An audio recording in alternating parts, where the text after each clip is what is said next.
देखो, जिस समाज परिवार परिवेश में हम रहते हैं ना, होता क्या है कि हमारा सामना तरह तरह के लोगों से होता है, तो मन भी कुंठित होने लगता है। जब लोग हमको तंग करते हैं, हमें लगता है कि हम परिवार के लिए इतना कुछ कर रहे हैं, लेकिन ये लोग हमारे ऊपर चढ़ के रहते हैं, दबंगई दिखाते हैं, मेरा जीना हराम किए हैं। कभी कभी तो मन करता है कि चलो खा के पी के सो के लटक जाएं। अब देखो, जब भी आपके मन के अंदर नकारात्मक इमोशन पनपते हैं, नकारात्मक थॉट्स आना शुरू होते हैं ना, थोड़ा देर के लिए रुक जाओ और संभल जाओ और स्थिर बैठो। फिर देखो मन आपको कैसे गाइड करता है। आपको कहीं भी जाने की भटकने की ज़रूरत नहीं है। आपको अगर गाइडेंस लेना है ना, तो अपने मन से लो। जो गाइडेंस आपको मन देगा ना, दुनिया में कोई भी आपको नहीं दे सकता है। अब देखो, महाभारत में दुर्योधन था और पूरे महाभारत के युद्ध के लिए सेंटर में दुर्योधन ही जिम्मेवार था। क्यों? क्योंकि उसने बहुत घृणित काम किया था, अधर्म पे अधर्म पे अधर्म किया था और सब लोगों को दुर्योधन के चलते ही युद्ध भूमि में कुरुक्षेत्र में कूदना पड़ा, क्योंकि वो राजा था, सर्वे सर्वा वही था। ना चाहते हुए लोगों को अधर्म का साथ देना पड़ा।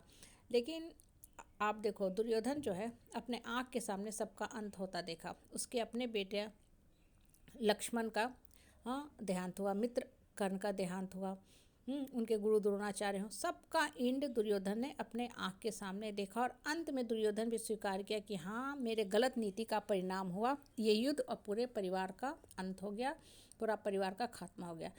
अब ये बातें क्या बताती हैं? ये बताती हैं कि वो दुर्योधन सबको तंग किया, सबको परेशान किया, उसको सज़ा खुद मिल गई।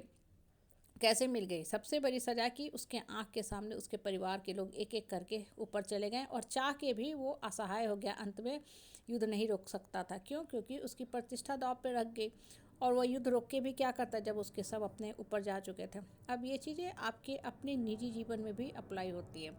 आपको कुछ लोग तंग कर रहे हैं, हालांकि मन बहुत कुंठित हो जाता है, मन रोने बिलखने लगता है कि भाई हम कब तक बर्दाश्त करें। After all I am also human being, I am also having right to live happily. हमको भी जीने का पूरा हक है, सर उठा के मान सम्मान से स्वाभिमान के साथ जीने का पूरा हक है। लेकिन मन कुंठा से गिरने लगता है, तो आप भी क्या सोचते हो? चलो इसको हम तलवार से काट दें, चलो इसको हम सीधा करें। थोड़ा अपने आप को मजबूत करो। समाज में सर्वाइव करने के लिए अपने आप को मजबूत करना ही पड़ता है और वही इंसान इतिहास लिखता है और उससे दूसरे लोग शिक्षा भी लेते हैं कि देखो, इतना परिस्थिति में संघर्ष किया, आज ये फिर से खड़ा हो गया, बाउंस बैक कर गया है, इसके बच्चे इतने अच्छे सेट कर गए हैं। सबके साथ होता है। तो जब मजबूत हो जाओगे ना, तो आपका मन आपको गाइड करने लगेगा और देखोगे जो लोग आपको तंग कर रहे हैं वो कैसे मुसीबत में फंसते जा रहे हैं। सबसे बड़ी बात, ऐसे लोगों का अंत भी बड़ा जो होता है कष्टप्रद होता है। ये छटपटाते रहते हैं, छटपटाते रहते हैं कि हे भगवान, अब तो हमको मुक्ति दो, मोक्ष मत दो, लेकिन हमको मुक्ति तो दो, इस जन्म मरण के कष्ट से हमको अब मुक्त करो। अब आपको क्या करना है? क्या करना है? ऐसे समय शांत बैठे रहना है, चुपचाप बैठे रहो, स्थिर से रहो और सब देखो भगवान कैसे सबको नचा रहा है। पूरा ब्रह्मांड जो है ना, एक ही जगह जाके संग्रहित हो जाता है, एक शक्ति जिसको हम ऊपर वाला की शक्ति कहते हैं।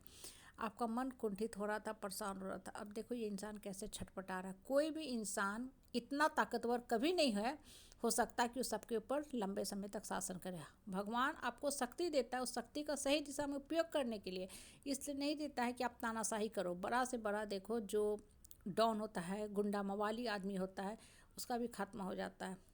बहुत से आप सुनते हैं ना, आए दिन हम लोग टीवी के न्यूज़ में सुनते रहते हैं, इतना बलशाली था कि उसने आईएएस तक को ख़त्म कर दिया, आईएएस का तबादला करवा दिया, आईपीएस को हटा दिया और आज वो खुद पड़ा हुआ मट्टी का ढेर में जा कर के गड्ढे में पड़ा हुआ है। कोई उसको उठाने वाला नहीं है, उसका परिवार वाला उसको पहचानने से इनकार कर दिया। ये बातें क्या बताती है? कि जो अधर्म करता है उसका अंत होना जायज़ है, अधर्म करता है उसका खात्मा होना ही होना है। इसलिए आप अपने जीवन को ख़त्म मत करो, मन के अंदर सकारात्मक सोच रखो, जीवन चलाओ, खुश मन से जीवन चलाओ, जीवन काटो मत, अपने हिस्से का जीवन भरपूर जियो। हाँ, जब बहुत परेशान हो रहे हो, जब एकदम आपके जीवन में सुसाइड की नौबत आ रही, तब आप ज़रूर मदद लो, क्योंकि सर उठा के जीने का हक सबको है और ये लीगल अधिकार है आपका। आपको सर उठा के जीना, कोई आपको ये हक नहीं छीन सकता है। जैसे हमने मत देने का अधिकार है, संपत्ति का अधिकार है, नौकरी करने का अधिकार है, बहुत सा अधिकार है।